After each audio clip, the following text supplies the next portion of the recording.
পবিত্রতা সম্পর্কে। আরবিতে বলা হয় আত-তাহারা।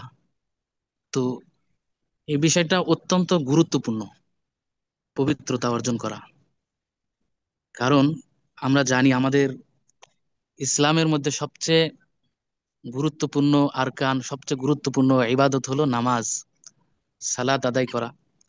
তো নামাজ যেমন গুরুত্বপূর্ণ, এই গুরুত্বপূর্ণ হওয়ার কারণে আল্লাহ তাআলা এই নামাজ আদায়ের আগে কিছু শর্ত আরোপ করে দিয়েছেন। কিছু আছে নিজের শরীরের সাথে সম্পৃক্ত, কিছু কাপড়ের সাথে সম্পৃক্ত, স্থানের সাথে সম্পৃক্ত, মানে এগুলো পবিত্রতা অর্জন করতে হয়। এগুলো পবিত্র পবিত্রতা অর্জন করে আল্লাহর সামনে যখন আমি দাঁড়াবো, তখন আমার নামাজটা হবে পিওর, হবে পারফেক্ট হবে। এজন্য আল্লাহ তাআলা কোরআনের মধ্যে রাসূল সাল্লাল্লাহু আলাইহি সাল্লামকে নির্দেশ করেছেন, ওয়াথিয়াবাকা ফাতাহির, হে নবী, আপনি নামাজে আপনার পোশাক পবিত্র রাখুন। তো সেই হিসেবে আল্লাহ তাআলা যেমন পবিত্রতার কথা বলছেন, অনুরূপভাবে আহ, পবিত্রতার বিভিন্ন দিক আছে। কিছু আছে শরীরের সাথে সম্পৃক্ত, কিছু পোশাকের সাথে, স্থানের সাথে। তো এই পবিত্রতা নিয়েই আলোচনা করা হবে ইনশাআল্লাহ। এখন পবিত্রতার বিপরীত হলো অপবিত্র বা নাপাক বলা হয় যেটাকে। তো আমাদের নাপাকটা জানতে হবে, কোন কোন কারণে আমরা অপবিত্র হয়ে যাই, সেগুলো আমাদের জানতে হবে। তাহলে আমরা পবিত্র হাসিল করতে পারবো। তো যেমন এখানে লেখা আছে, সালাতে আমরা মহান রবের সম্মুখে দাঁড়াই, তার সাথে কথা বলি। কারণ আল্লাহর সাথে মুমিন যখন নামাজে দাঁড়ায়, তখন আল্লাহর সাথে তার কথা কথোপকথন হয়। as-salatu মি'রাজুল মুমিনিন, নামাজ হলো মুমিনের জন্য মেয়রাজ স্বরূপ। অর্থাৎ আল্লাহ তাআলার সাথে নবীর যেমন মেরাজে গিয়ে, মেরাজের রাত্রে রাসূল সাল্লাল্লাহু আলাইহি সাল্লামের সাথে আল্লাহর ডাইরেক্ট দিদার হয়। তো ওখানে আল্লাহ তাআলা রাসূল সাল্লাল্লাহু আলাইহি সাল্লামকে নামাজ দান করেছিলেন হাদিয়া স্বরূপ। তো রাসূল সাল্লাল্লাহু আলাইহি সাল্লাম সরাসরি আল্লাহ তাআলা থেকে পেয়েছেন। আর আমাদেরকে এই 5 ওয়াক্ত সালাত আমাদেরকে আল্লাহ তাআলা দিয়েছেন, যাতে করে আমরা কেমন জানি আল্লাহর সাথে দৈনিক 5 বার কথাবার্তা আমরা বলি। তো এটা খুব গুরুত্বপূর্ণ। এই জন্য নামাজ আদায় করার জন্য আল্লাহ তাআলা আমাদেরকে এই শর্তগুলো দিয়েছেন। তো তার বড়ত্ব ও মর্যাদার কথা মাথায় রেখে সালাতের আগে আমাদের পবিত্র ও পরিচ্ছন্ন হয়ে নিতে হয়। এছাড়া সালাত আদায় করা যায় না। সালাতের জন্য দৈহিক পবিত্রতা ও আত্মিক পরিচ্ছন্নতা উভয়ই আবশ্যক। নোংরা ও দুর্গন্ধময় বস্তু শরীরে বা কাপড়ে লেগে থাকলে যেমন সালাত আদায় করা যায় না, তেমনি সালাতে অযাচিত ও দুনিয়াবী চিন্তা থেকে মন মস্তিষ্ককে সাফ না রাখলে আল্লাহর নিকট তা গ্রহণযোগ্য হয় না। তাহলে এখানে দুইটা বিষয় বলছে। একটা হলো বাহ্যিক যে অপবিত্রতা, শরীরে কোনো নাপাক লাগলো, পিশাব লাগলো, এটা হলো বাহ্যিক অপবিত্রতা। আর একটা হলো আভ্যন্তরীণ, অর্থাৎ আমি যখন নামাজে দাঁড়াবো, আল্লাহ তাআলার সামনে আমি দাঁড়াচ্ছি, তিনি হলেন মালিকুল মুলক যুল জালালি ওয়াল ইকরাম, তিনি রাজাধিরাজ, তিনি বাদশার বাদশা।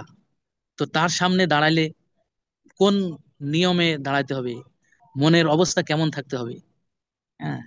তো এটা আমাদের ঠিক রাখতে হবে যে আমি নামাজে দাঁড়াইছি, আল্লাহর সামনে দাঁড়াইছি, এখানে অন্যদিকে যেন মন না যায় আর কি। তো ইসলামের দৃষ্টিতে যেসব বস্তু নোংরা সেগুলোকেই নাপাকি বলা হয়। নাপাক এটা উর্দু শব্দ, আরবিতে নাজাসাত বলা হয়, বাংলায় অপবিত্র বলা হয়। তো এই নাপাক আবার দুই প্রকার, কিছু আছে ভারী নাপাক আর কিছু হালকা নাপাক। ভারী নাপাক আরবিতে নাজাসাতে গলিজা বলে, আর হালকা নাপাক যেটা, সেটাকে নাজাসাতে খফিফা বলা হয়। তো ভারী নাপাক, নাপাকিকে নাজাসাতে গলিজা। এখন এটা কেমন, এর উদাহরণ কি? যেমন প্রবাহমান রক্ত, কুকুরের উচ্ছিষ্ট, হিংস্র প্রাণীর লালা, গোবর, ছাগল ও মোরগের বা মুরগির বিষ্ঠা, এবং যেসব বস্তু মানুষের শরীর থেকে বের হওয়ার ফলে অজু ভেঙে যায় সেগুলো। আর হালকা নাপাকিকে বলা হয় নাজাসাতে খফিফা।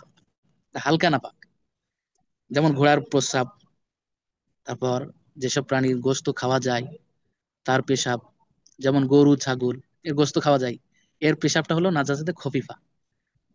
সেসব পাখির বিষটা যার গোশত খাওয়া হয় না। পাখির আবার দুই শ্রেণী আছে, কিছু আছে তাদের গোশত খাওয়া যায়, আবার কিছু আছে গোশত খাওয়া যায় না। তো যাদের গোশত খাওয়া যায় না বা খাওয়া হয় না, তার এরকম বিষটা, এটা নাজাসাতে খফিফা। মূলত যেসব বস্তু কোরআন সুন্নাহর সুদৃঢ় ও একপক্ষীয় দলিল দ্বারা নাপাক হিসেবে সাব্যস্ত, মানে কোরআন সুন্নাহর একবারে দৃঢ় দলিল দ্বারা যেটা সাব্যস্ত, সেগুলোকে নাজাসাতে গলিজা তথা ভারী নাপাক বলা হয়। আর এমন সুদৃঢ় দলিল দ্বারা সাব্যস্ত না হলে সেগুলোকে নাজাসাতে খফিফা তথা হালকা নাপাকি বলা হয়। আচ্ছা, এবার আসি কিভাবে এসব নাপাকি পরিষ্কার করব আমরা।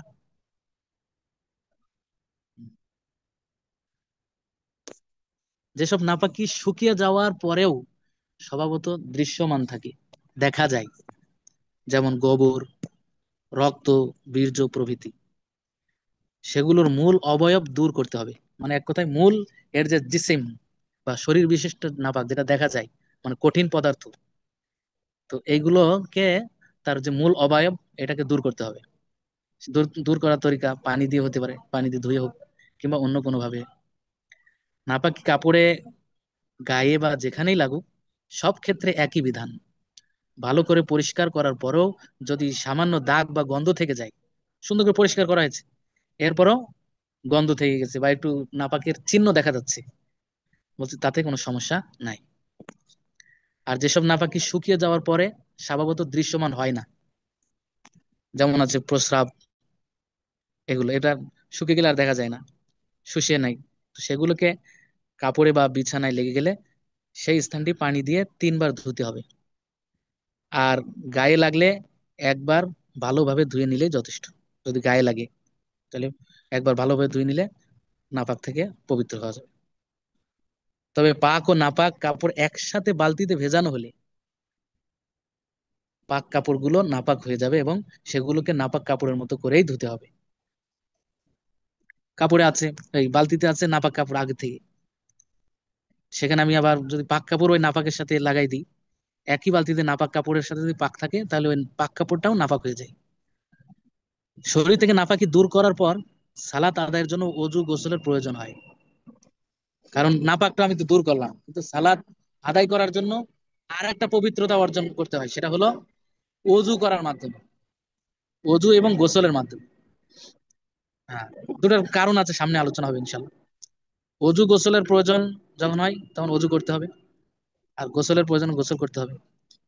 যদি এগুলো না করি সালাত আদায় হবে না। কোনো কারণে অজু গোসল করা সম্ভব না হলে বিকল্প হিসেবে তায়াম্মুম করে নিতে হয়। শরীয়তে ওটাও একটা হুকুম।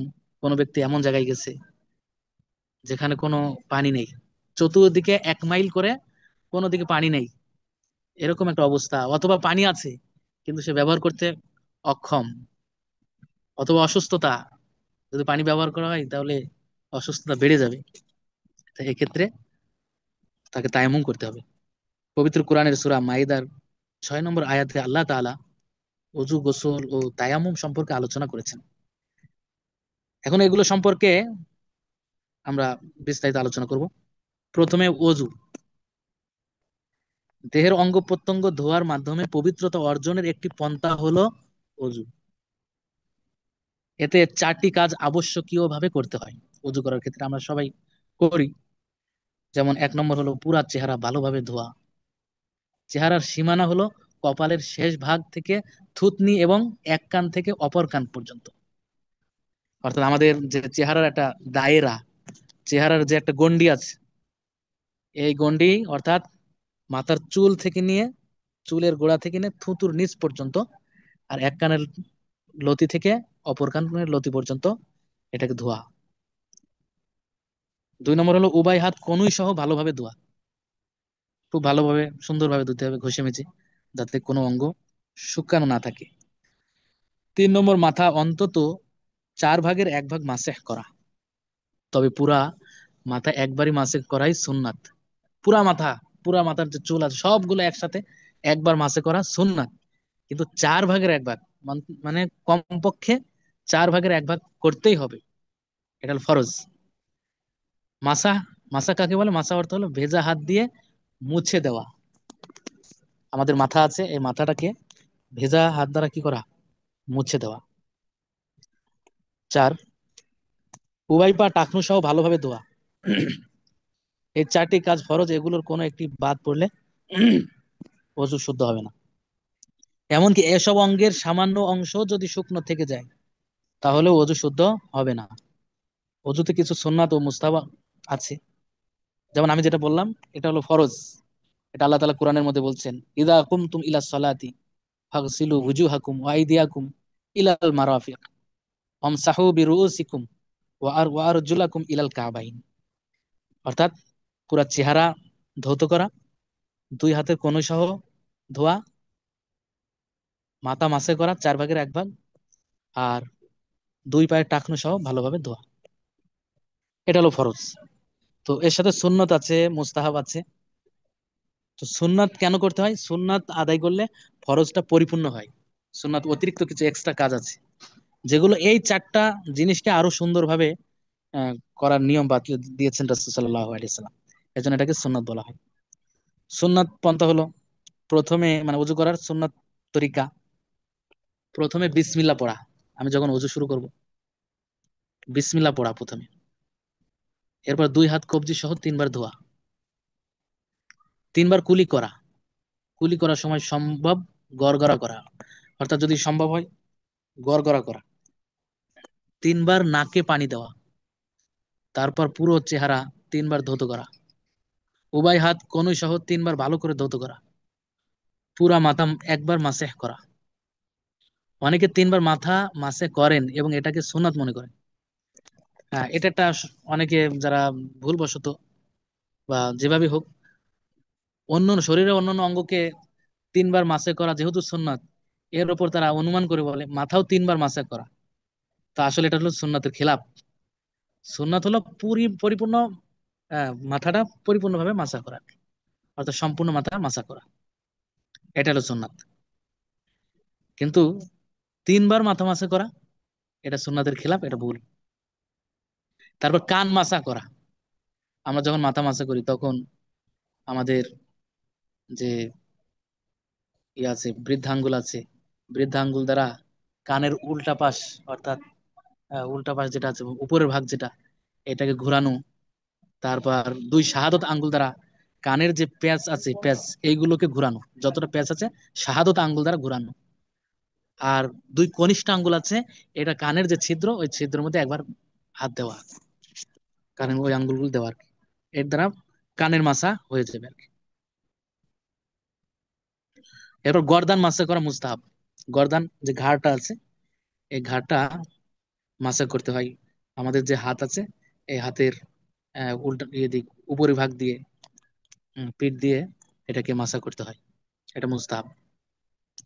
এটা মোটামুটি আমরা এতক্ষণ জানলাম অজুর ফরজ, অজুর সুন্নাত এবং মুস্তাহাব সম্পর্কে মোটামুটি একটা ধারণা আমরা পেলাম। এখন আমরা জানবো কোন কোন কারণে আমাদের অজু ভেঙে যায়। অজু কোন কোন কারণে অজু ভাঙে, তার কারণগুলো উল্লেখ করা হবে আর কি। নিচের 7টি বিষয়ের কোনো একটি পাওয়া গেলে অজু ভেঙে যায়। এক এক নম্বর হলো প্রস্রাব বা পায়খানার রাস্তা দিয়ে যে কোনো কিছু বের হওয়া। আচ্ছা, যে কোনো জিনিস বের হলে এর দ্বারা অজু ভেঙে যাবে, অজু থাকবে না। মুখ ভর্তি বমি হওয়া। আচ্ছা, কারো যদি অল্প বমি হয় এর দ্বারা অজু ভাঙে না, কিন্তু মুখ ভরে বমি হয়, অথবা অল্প অল্প কয়েকবার হয়েছে, যদি কয়েকবার বমি হয় তাহলে দেখতে হবে এই অল্প অল্প বমি হওয়া গুলোকে যদি জমা করা হয়, একত্রিত করা হয়, তাহলে কি মুখ ভরে পরিমাণ যদি হয়ে যায়, মুখ ভরা পরিমাণ যদি হয়ে যায়, তাহলে এর দ্বারা অজু শেষ হয়ে যাবে, অজু থাকবে না। নাম্বার 3, রক্ত, পুঁজ বা পানি এই পরিমাণ বের হওয়া যে আপন স্থান থেকে গড়িয়ে পড়া।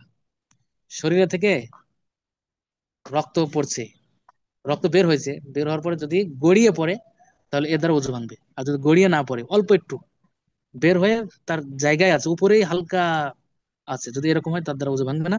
কিন্তু অজু ভাঙার জন্য শর্ত হলো এতটুকু পরিমাণ হওয়া যার দ্বারা গড়িয়ে পড়ে আর কি। যার থুতুর সঙ্গে রক্ত এই পরিমাণ বের হওয়া যা থুতুর সমান বা তার চেয়ে বেশি।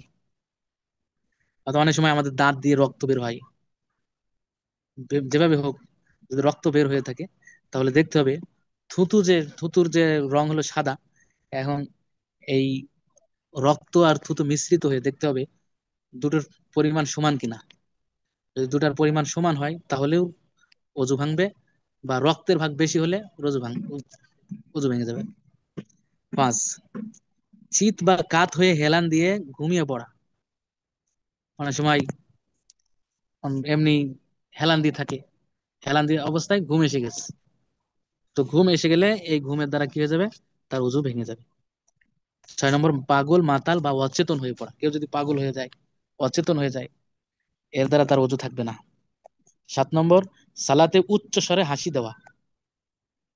উল্লেখ্য, হাসি আবার 3 প্রকার, 3 ধরনের হাসি। মানুষ যে হাসে এটা 3 ধরনের। মুচকি হাসি, আর একটাকে বলা হয় স্বাভাবিক হাসি, আর একটা হলো অট্ট হাসি। মুচকি হাসি যেটা সাধারণত রাসূল সাল্লাল্লাহু আলাইহি ওয়াসাল্লাম করতেন, দিতেন, যাতে আওয়াজ হয় না তবে হালকা দাঁত বের হয়, হালকা দাঁত বের হয় কিন্তু আওয়াজ হয় না। আরবি থেকে তাবাসসুম বলে। এই প্রকার হাসি যদি কেউ দেয় নামাজে, এর দ্বারা নামাজ সমস্যা হবে না, অজুরও কোনো সমস্যা হবে না। 2 নম্বর আসে স্বাভাবিক হাসি, যাতে আওয়াজ হয় তবে উচ্চ আওয়াজ হয় না এবং দাঁত বের হয়। আরবি থেকে দেহেক বলে। এর দ্বারা নামাজ ভঙ্গ হয় কিন্তু অজু ভঙ্গ হয় না। 3 নম্বর হলো উচ্চ স্বরে হাসা, অট্ট হাসি দেওয়া। হ্যাঁ, জোরে আওয়াজ করে হাসা, যাতে বেশ আওয়াজ হয় এবং পাশের লোকজন তা শুনতে পায়। একে বলা হয় কহ কাহা। এই 3য় প্রকার হাসি দ্বারা যেমন সালাদ ভেঙে যায়, তেমনি অজু ভেঙে যায় আর কি। কোনো ব্যক্তি নামাজে যদি কহ কাহা হাসে, অট্ট হাসি দেয়, তাহলে তার এর দ্বারা নামাজ ভঙ্গ হয়ে যাবে, অজু ভঙ্গ হবে। তো এতক্ষণ আলোচনা দ্বারা আমরা অজুর সম্পর্কে, কোন কোন জিনিস দ্বারা অজু ভেঙে যায় তার কারণ আমরা জানলাম। এখন আলোচনা করব গোসল সম্পর্কে। স্বাভাবিক অবস্থায় গোসল একটি মুস্তাহাব কাজ। গোসল এমনি আমরা যে প্রতিদিন যেটা করি, এটা স্বাভাবিক, জায়েজ, মুস্তাহাব। কেউ কেউ বলে মুস্তাহাব, কেউ কেউ বলে জায়েজ। স্বাভাবিক গোসল এটা মুস্তাহাব বা জায়েজ। কিন্তু জুমার দিন গোসল করা সুন্নাত। এই গোসল করা জুমার দিন হলো সুন্নাত। কখনো কখনো গোসল আবার ফরজ হয়ে যায়, আর তখন গোসল করা ছাড়া সালাত আদায় করা যায় না। যখন গোসল ফরজ হয় তখন গোসল আদায় করতে হবে, নাহলে নামাজ আদায় হবে না। গোসল ফরজ হয় নিচের 5টি বিষয়ের কোনো একটি পাওয়া গেলে। কোন কোন কারণে গোসল ফরজ হয়ে যায়? নাম্বার 1, স্বপ্নে বা জাগ্রত অবস্থায় উত্তেজনাভুক্ত বশত নারী পুরুষ যে কারো বীর্যপাত হলে, যদি হয় এই ধরনের, তাহলে তার জন্য গোসল ফরজ হয়। গোসল করে তারপর নামাজে দাঁড়াতে হবে। 2 নম্বর, স্বপ্ন দোষ হলে, স্বপ্নের কথা স্মরণ থাকুক বা না থাকুক, শরীরে, কাপড়ে বা বিছানায় বীর্যের চিহ্ন দেখতে পেলে। স্বপ্নের কথা আমার মনে নেই, কিন্তু আমি ঘুম থেকে উঠে দেখতেছি শরীরে, কাপড়ে বা বিছানায় বীর্যের চিহ্ন দেখা যাচ্ছে, আলামত দেখা যাচ্ছে, তাহলে এর দ্বারা আমার গোসল নষ্ট হয়ে যাবে, গোসল করতে হবে, গোসল করা ফরজ হয়ে যাবে। নাম্বার 3, নারী পুরুষ মিলনে, অর্থাৎ পুরুষাঙ্গের অগ্রভাগ বিপরীত লিঙ্গের ভেতর প্রবেশ করলে, এতে বীর্যপাত হোক বা না হোক, এর দ্বারা গোসল ফরজ হয়ে যায়। 4 নম্বর, নারীদের মাসিক যে ঋতুস্রাব আছে, আরবিতে যেটাকে হাইজ বলা হয়, এটা বন্ধ হলে। নাম্বার 5, নিফাস, সন্তান প্রসবের পর যে রক্তস্রাব হয় তা শেষ হলে, যে রক্তস্রাব হয় এটা শেষ হলে গোসল ফরজ হয় তখন। তো গোসলের ফরজ কি, মানে গোসল করার ক্ষেত্রে কোন কোন জিনিস আবশ্যকীয় করণীয়, যেটা করতে হবে, না হলে গোসলই হবে না। যেহেতু নামাজ, গোসল ছাড়া আমার নামাজ হবে না, এখন গোসল করব কোন তরিকায়, গোসলের মধ্যে কোন কোন বিষয় আবশ্যক, সেগুলো হলো 3টা, যেটাকে ফরজ বলা হয়। নাম্বার 1, গড়গড়া করে ভালোভাবে কুলি করা। ভালোভাবে কুলি করা, এখানে গড়গড়া করা বলা হয়েছে কারণ কোরআনের মধ্যে আছে ফাত্তাহারু, ভালো মতো তোমরা পবিত্রতা অর্জন করো। আর অজুর ক্ষেত্রে এমনি সাধারণ বলা আছে তোমরা ধোও, এই জন্য ওখানে স্বাভাবিক কুলি করলেই চলবে। কিন্তু গোসলের ক্ষেত্রে যেটা কুলি করব, এটা গড়গড়া সহকারে কুলি করবে, একটু ভালো করে। 2 নম্বর, নাকের নরম জায়গা পর্যন্ত পানি পৌঁছিয়ে পরিষ্কার করা। হ্যাঁ, স্বাভাবিক। আমরা বাম হাত দিয়ে একটু পানি নিয়ে নাকের ডগায় ধরা এবং পানির হালকা ভিতরে নেওয়ার চেষ্টা করা এবং ফেলাই দিয়ে নাক পরিষ্কার করা। 3 নম্বর, সমস্ত শরীর পানি দিয়ে ধোয়া। এই তিনটে কাজ অবশ্য এটা করতেই হবে, না হলে গোসল হবে না। উল্লেখ্য সিয়াম, এখন কথা হলো কেউ যদি রোজা থাকে, রোজা অবস্থায় গড়গড়া করে কুলি করলে তো গলার ভিতর পানি চলে যাওয়ার সম্ভাবনা বেশি থাকে। নাকের নরম জায়গায় পানি পৌঁছাতে গেলে রোজা অবস্থায় দিনের বেলা তো পানি ভিতরে চলে যাওয়ার সম্ভাবনা থাকে। তো সেক্ষেত্রে একটু ছাড় আছে, সেটা হলো শ্যামরত ব্যক্তি ফরজ গোসল করার সময় গড়গড়া করে কুলি করার পরিবর্তে অজুর মতো করে স্বাভাবিকভাবে কুলি করবেন। একইভাবে নাকের নরম জায়গা পর্যন্ত পানি পৌঁছানোর পরিবর্তে স্বাভাবিকভাবে নাকে পানি দিবেন। তো অজুর ক্ষেত্রে যেমন ফরজ সুন্নাত আছে, গোসলের ক্ষেত্রে সুন্নাত আছে। গোসলের ক্ষেত্রে সুন্নত তরিকা কি, মানে কারো কারো গোসল ফরজ হয়ে গেলে তার জন্য কিভাবে সে একটার পর একটা ধাপ অতিক্রম করবে, তো সেখানে বলা আছে রাসূল সাল্লাল্লাহু আলাইহি ওয়াসাল্লাম থেকে এটা প্রমাণিত।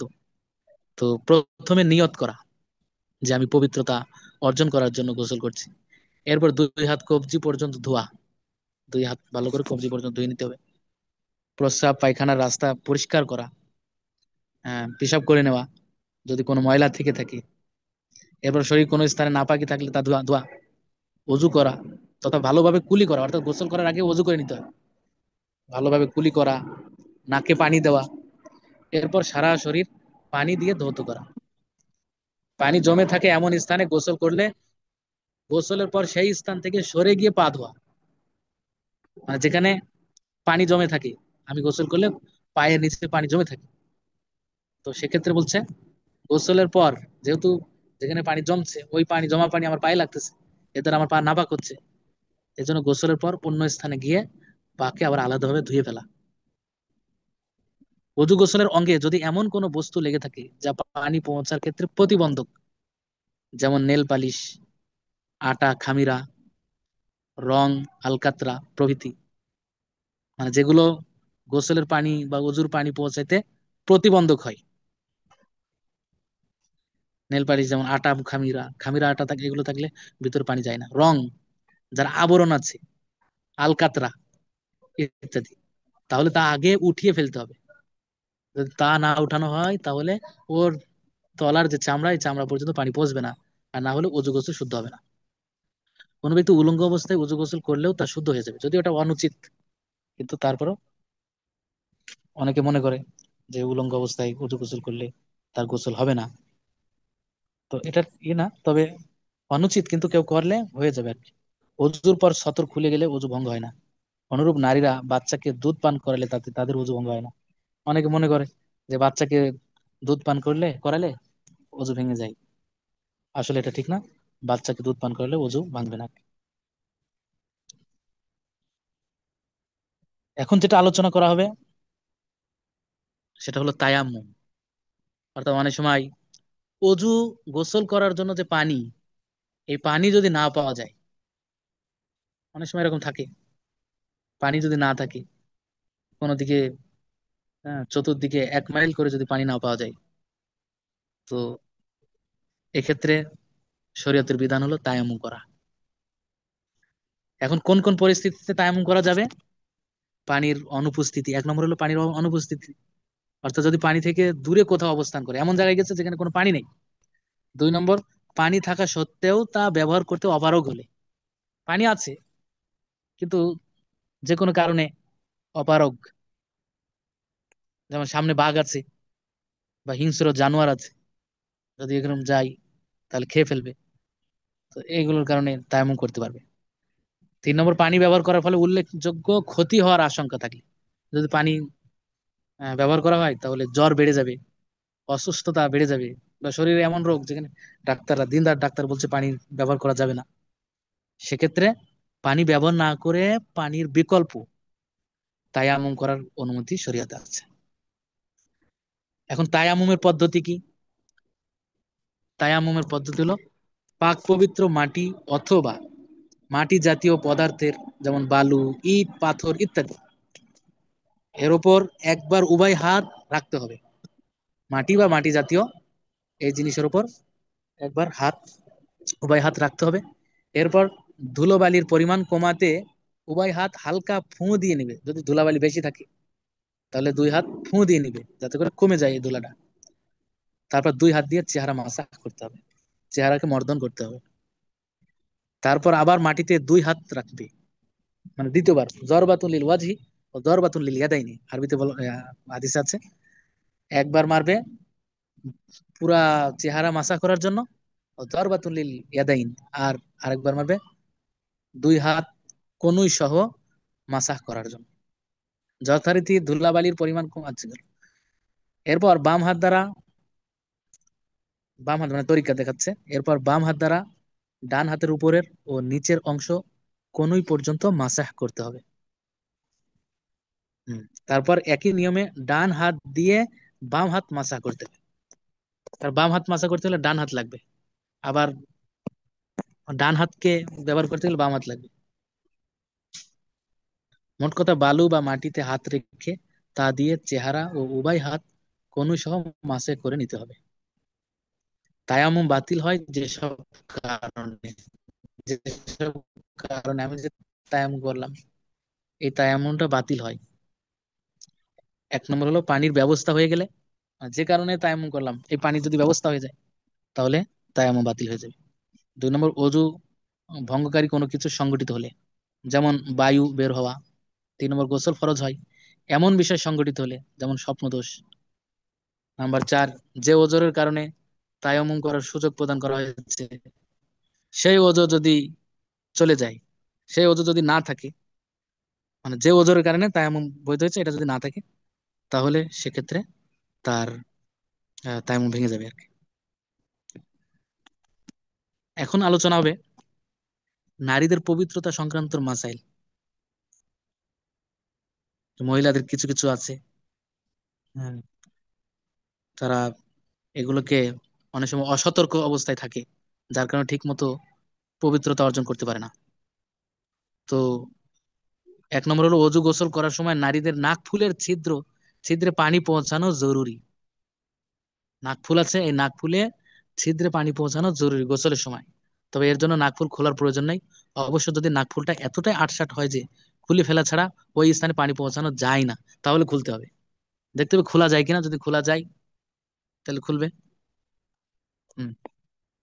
দুই নম্বর, ফরজ গোসলের সময় নারীদের চুল বাঁধা অবস্থায় থাকলে সমস্ত চুলে পানি পৌঁছানো আবশ্যক নয়। হ্যাঁ, অনেক সময় এটা হরজের কারণে, হ্যাঁ, কষ্ট হওয়ার কারণে শরীয়তে একটু ছাড় দিয়েছে।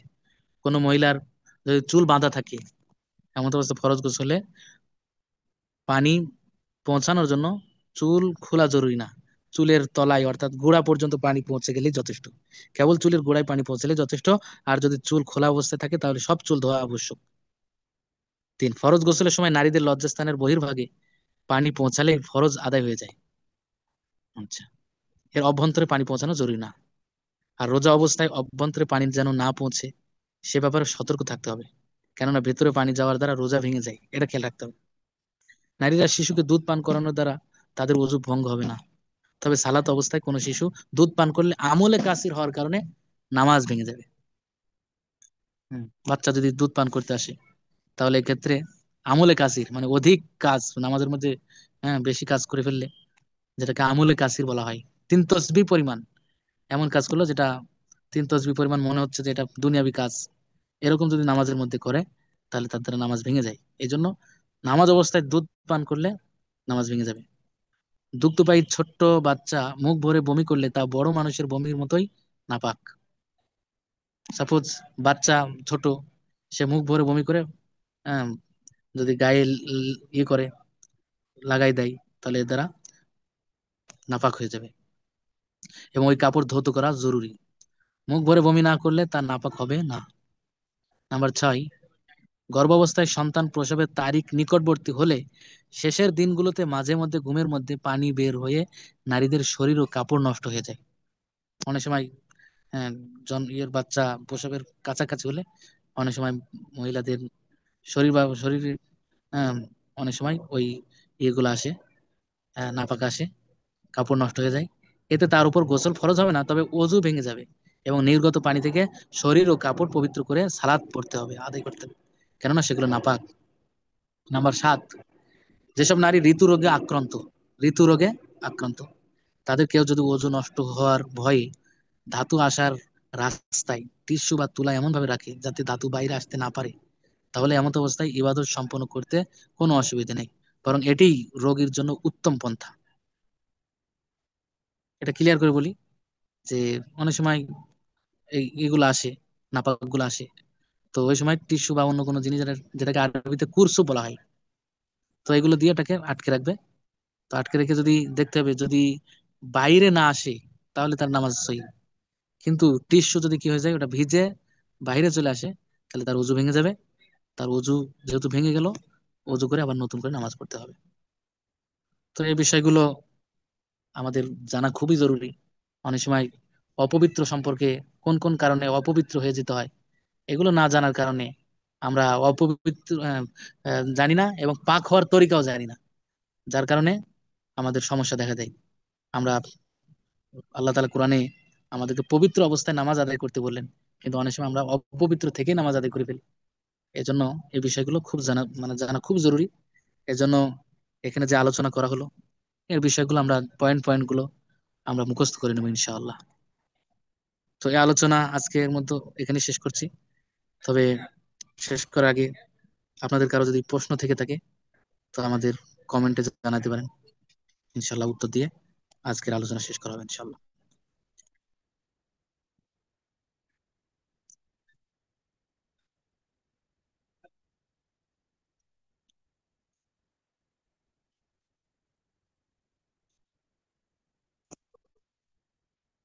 জি, শুক্রিয়া মোহতারামকে, এবং যারা এত ধৈর্য ধরে ছিলেন সবাইকে ধন্যবাদ জানাচ্ছি। আজকে যেহেতু কেউ কোনো প্রশ্ন করছে না, তাহলে বোঝা যাচ্ছে কারো কোনো প্রশ্ন নাই, তারপরেও গ্রুপে লিখে দিতে পারবেন।